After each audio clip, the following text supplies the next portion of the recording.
Hey guys, so today I'm going to talk about the big beautiful bill, or the one big beautiful bill, and how it affects real estate. I'm going to explain it to you in effect for owner occupied and also for investors. I haven't read through it page by page. It's pretty long, but I've read enough of the bullet points to kind of explain and how it helps you. It's also going to help you more in certain states like California, New Jersey, who has higher property taxes than others. So I'll kind of go through it with you. I'll explain it section by section, and hopefully this helps you, whether you be a property owner or an investor. This bill makes permanent the $750,000 cap on mortgage interest rate reduction. Now, this is for married couples filing jointly. That was introduced back in 2017 in the Tax Cuts and Jobs Act. That means that homeowners can continue to deduct interest paid on mortgages up to that amount. So before that was changed, that was cut out, but this is reinstated back to that original bill back in 2017. Now, a lot of you are gonna say, oh, you're a Trump supporter, whatnot. I'm not gonna talk politics. I'm not gonna speak who I support and who I don't. I'm just here to explain the details of the bill and how it can help you. Do not get into politics, religion, COVID. Another thing that's really important, and this is really gonna benefit FHA and conventional loans, is the bill reinstates the deduction from mortgage insurance premiums, and that really benefits FHA and conventional. But remember, this is for less than 20% down payment. Less than 20% down payment. It's really important that you understand that. This deduction was previously in place. It had already expired. So it's back now in the one big beautiful bill. Hopefully that helps you. Now, a lot of you are seeing the acronym SALT. What does that mean? That means state and local tax. So let me explain to you the changes in the SALT deduction. The bill temporarily increases the state and local tax deduction from $10,000 to $40,000 in 2025, with a gradual reduction back to $10,000 by the year 2030. This is really important for housing markets that have high tax states. Like I said, like New Jersey, California, New York, possibly Florida. I think Florida has really, really high taxes. So I think it's important to understand that this bill is gonna affect you differently depending on geographically where you live. Low income housing tax credit expansion. This is another bullet point. This bill expands the low income housing tax credit, which incentivizes the development of affordable rental housing. Now, this could also lead to the creation of more affordable housing units. Obviously, we have a huge problem with affordable housing. I remember selling houses at 100, 150,000 for a house, literally a 2,000 square foot house. Now I know, at least in Las Vegas, the average house is 550,000. San Diego, it's closer to $1 million. Affordable housing is gone. So, the lower income housing tax credit expansion is supposed to give a lot of benefits to developers that are developing low income housing for affordable housing. So I have a lot of clients that are buying properties and trying to get a higher density. That's the biggest problem, is that you buy a piece of land, you're trying to do affordable housing. I have a client in Pahrump, Nevada, which is about 45 minutes outside of Vegas. He already has 86 entitled lots. He wants to build affordable housing. But what benefits does he get, right? So he wants to build $360,000 homes on 8,000 square foot lots. It's amazing.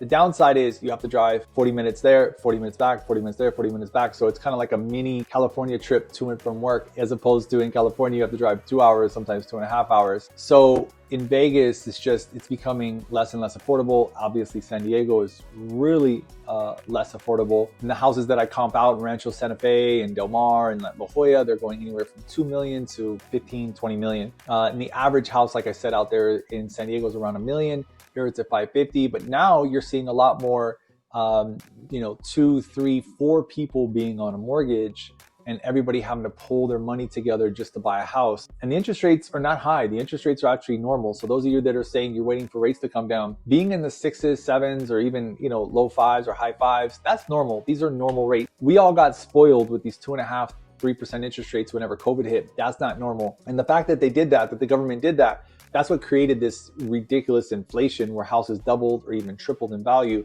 And now we're seeing a deduction or a reduction, or what I like to call a correction, because it shouldn't have went that high to begin with, but the government was trying to stimulate the economy. So houses just went insanity, right? Now everybody's like, well, I can't afford to buy a house. I mean, rents right now in Vegas is between probably around $2,000 a month, but to buy a house you're at like $4,500. So it's half the price. That's why you're seeing a lot more apartments going up here in Vegas. Now in San Diego, a lot of people are adjusting to the high prices by going further south, either to National City or Chula Vista or more inland where it's cheaper. Yeah, they have to drive farther to get to San Diego, but you're still able to live in San Diego County. So instead of a 10, 15 minute drive, you're looking at a 30, 45 minute drive. So that's the adjustments that I'm seeing more in the day-to-day working class individual that's actually trying to buy a house, whether it be a house, condo, townhouse, and stuff like that. So that's the effect on low-income housing when it comes to tax credit expansion. Sorry to go off on a tangent on affordable housing, but the government is trying to give credits for developers that are trying to build affordable housing. And now I know where I was going with this. So you'll have a developer that'll find, like, let's say a 10-acre piece of land, and he'll say, okay, I want to do 10 units per acre, 10 units being a house. So each unit is a house. But the problem is that these councilmen and councilwomen, they're so afraid not to be reelected that they don't approve it. So usually the zoning is anywhere between 2 to 4 units an acre. You have a developer that comes in and says, look, I'm going to buy this land, this inflated piece of land that used to be 500,000 and is now $1 million. In order to get my money back and build affordable housing, I have to be able to squeeze more into that piece. The problem is that before this goes in front of the planning commission, the city has to send out, I think it's 200 or 500 postcards to the closest surrounding neighbors. Those neighbors have the opportunity to go in and speak against the project. Usually there's a neighborhood meeting before you even get in front of the planning commission. So the builder will call a neighborhood meeting for all the neighbors. The neighbors will voice their concerns, whether it be density or how it looks, or roads, or how the roads or the ingress egress and things like that. And I remember going to one, it was in on the north side of Vegas, and it was zoned 2 units an acre. It was the most brutal neighborhood meeting I've ever been to. It was 150 angry people saying it was illegal to rezone and all this other stuff. But that's the problem, is that these councilmen and councilwomen are not pushing through a higher density because they're afraid not to get reelected. That's the blunt reality. They're worried about themselves getting reelected, and the neighbors who, have half-acre lots, acre lots, third of an acre lots, they don't want a community with higher density because they feel like it's going to decrease their value, but they don't understand. As an appraiser, you're going to look at all that. You're going to look at the size of the lot. You're going to look at the size of the house.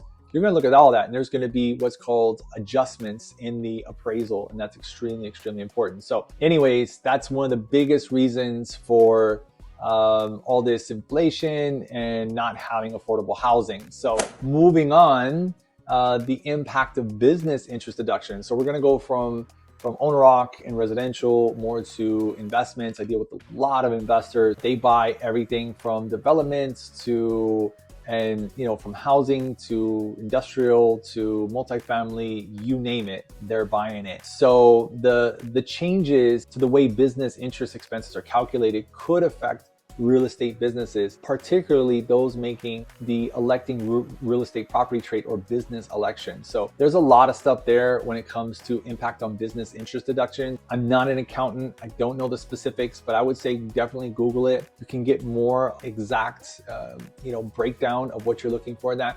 But I know that's a huge part of the bill, and it's extremely important. Opportunity zones. I deal a lot in opportunity zones, whether it's, in the center of like Little Italy, or I'm not saying Little Italy is an opportunity zone, but it's an older area, whether it's an older area in San Diego, or you're talking about Las Vegas, Pahrump is an opportunity zone.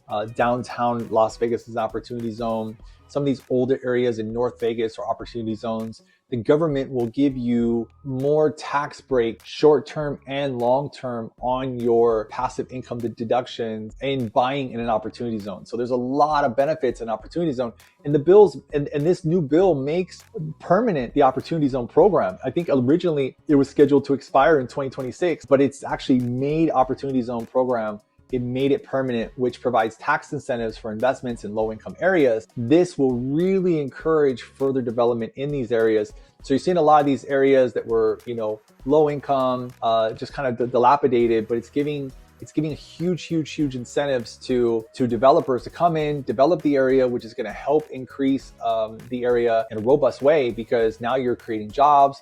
You're creating that the area is going to look better with new construction. So there's a lot of benefits there. So to kind of wrap it up, I'm not a CPA, I'm not a bookkeeper or anything like that, but I do real estate on a daily basis, everything from luxury to land to developments, you name it. And as I'm standing in these meetings with government officials, with my developers, with my luxury clients, and even dealing with affordable housing in both cities, the homeless is just becoming crazy. People are there's more and more homeless out there. So I think hopefully it helps with creating more affordable housing. But I challenge you, local officials, local government officials, whether you be in San Diego or Las Vegas, because that's what I service as far as real estate sales. I challenge you to not fall into the trap of listening to the neighborhood and not dictating what you do. A lot of my developers are trying to build more affordable housing, higher density, but you're not allowing it because you want to be reelected for the next term, which I understand, but that's your own selfish interest. And I feel it's extremely important to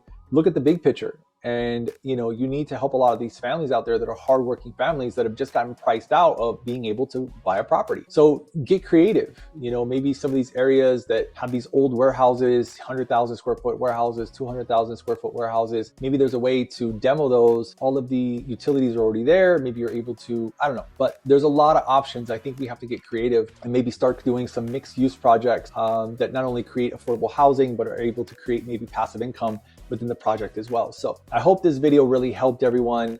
Again, I'm not a CPA, I'm not a bookkeeper, but I have been doing this a long time. I have a lot of knowledge, and I don't just sell cookie cutter homes. I'm doing everything from ground up construction, horizontal, vertical, huge developments and things like that. And a lot of my clients that were on the fence are now really seriously thinking about jumping back in the game and starting to develop, because they're gonna get a long-term benefit with 100% bonus depreciation, and incentives and opportunity zones and things like that. So anyways, if you guys have any questions, feel free to give me a call. My number is always in the bio, and I'm here to answer any questions that you might have or help in the direction or your journey in selling real estate or developing real estate. That's my wheelhouse. That's what I do on a daily basis. So hope this video finds you everyone well, and we'll see you on the next one.